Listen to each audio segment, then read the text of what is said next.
بسم اللہ الرحمن الرحیم، السلام علیکم ورحمۃ اللہ وبرکاتہ۔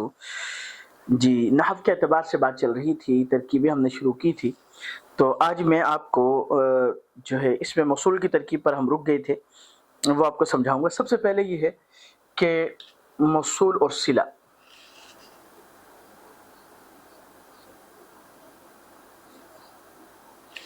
ٹھیک ہے۔ پہلی بات یاد رکھیے گا کہ اس میں موصول مخصوص الفاظ جو ہم پڑھ رہے ہیں انہی میں یہ ترکیب جاری ہوتی ہے۔ وہ کون کون سے ہیں؟ الذی، اللذانی، اللذینی، اللذین، اللتی، اللتانی، اللتین، اللاتی، اللواتی، مامن، ایون، ایتن۔ یہ الفاظ اس میں موصول کے ہیں اور اس موصول کی ترکیب اسی میں جاری ہوتی ہے۔ ٹھیک ہو گیا جی؟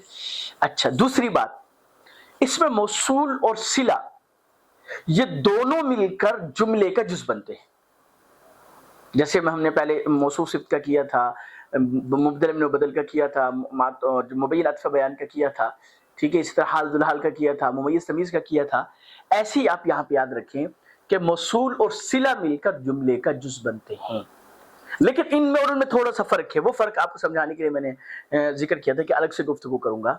وہ یہ ہے کہ وہاں پر دونوں جز ہوتے تھے، یعنی زید عالم، زید العالم دونوں معرفہ، رجل عالم دونوں نکیرہ، ٹھیک ہے۔ اسی طرح جعلی زید اخو کا، زید مبدل منہ، ٹھیک ہے، اخو کا بدل، لیکن کیا ہے؟ مفرد ہے۔ یہاں پہ یہ ہے کہ یہاں پہ صلہ جو ہوتا ہے وہ پورا جملہ ہوتا ہے، ٹھیک ہے، بلکہ صرف جملہ نہیں، جملہ خبریہ، اور اس میں ایک یعنی فعلیہ خبریہ، آپ سمجھ لیں کہ اس میں ایک ضمیر ہوتی ہے جو اس میں موصول کی طرف لوٹتی ہے۔ تو آپ یوں سمجھ لیجئے کہ اس میں موصول جز ہوگا، صلہ جملہ ہوگا، لیکن چونکہ موصول صلہ مل کر آگے جملے کے لیے بنتی ہے، اس لیے وہ آگے تو جز ہی بنیں گے، لیکن یہاں پہ آپ کو یہ ذہن میں رکھنا ہوگا۔ ٹھیک ہو گیا؟ مثال کے طور پہ اب یہاں پہ مثال لکھی ہے، ٹھیک ہے، جاء الذی ضربک،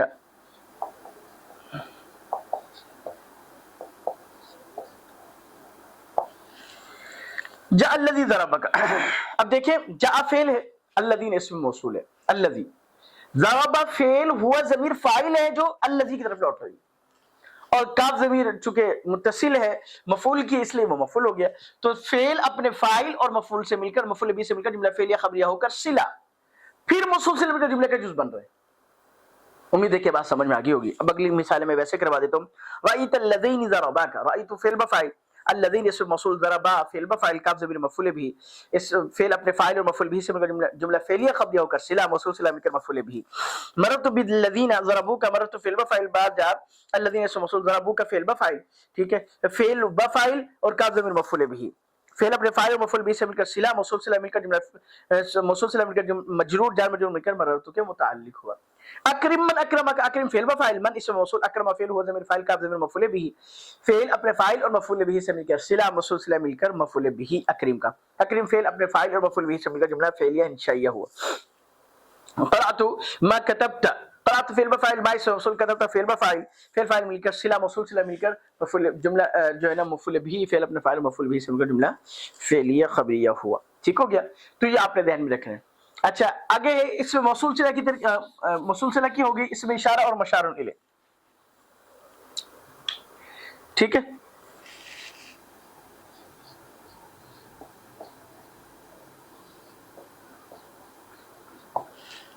اس میں بھی آپ نے ذہن میں رکھنا ہے کہ یہ ترکیبیں چلے گی مخصوص الفاظ کے ساتھ۔ کون سے ہیں؟ ذالک، ذانک، تلک، تانک، اولئک، ھذا، ھذان، ھذی، ھاتان، ھؤلاء۔ اچھا، تو مشار الیہ کیا ہوتا ہے؟ جس کی طرف اشارہ کیا جاتا ہے۔ اس میں اشارہ وہ ہوتا ہے جو جس کے ذریعے سے اشارہ کیا جاتا ہے، ٹھیک ہے۔ اس میں آپ نے صرف ایک بات ذہن میں رکھنی ہے کہ یہ سیم موصوف صفت کی طرح ہے، صرف فرق کیا ہوگا؟ اگر اس میں اشارہ کے بعد الف لام والے اسم آ رہا ہے تو یہ موصوف صفت بنیں گے، اور اگر الف لام والے اسم نہیں ہے تو یہ مبتدا خبر بنیں گے۔ اور موصوف صفت کے ساتھ ساتھ ہم ان کو کہیں گے اشارہ اور مشار الیہ، اشارہ اور مشار الیہ، اشارہ اور مشار الیہ۔ مثال کے طور پہ ھذا البیت قدیم، ٹھیک ہے،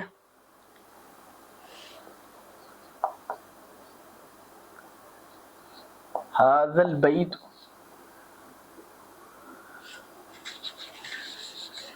قدیم، ٹھیک ہے. اب دیکھیے اس میں اشارے کے بدلے الف لام الاسم آ رہا ہے تو اس میں اشارہ حاضر، اس میں اشارہ موصوف، البیت مشار الیہ صفت موصوف سے مل کر مبتدا قدیم خبر. ٹھیک ہے، مبتدا خبر مل کر جملہ اس میں خبر. ہؤلاء اخوان سعید، ہؤلاء کے بعد نکرہ آ رہا ہے. ٹھیک ہے، اس لیے یعنی الف لام الاسم نہیں آ رہا تو ہؤلاء مبتدا اخوان سعید مضاف مضاف الیہ مل کر خبر مبتدا خبر مل کر جملہ اس میں خبری ہو. هذه المرأة صالحة، هذه اس میں اشارہ موصوف، المرأة مشار الیہ صفت موصوف سے مل کر مبتدا صالحة خبر.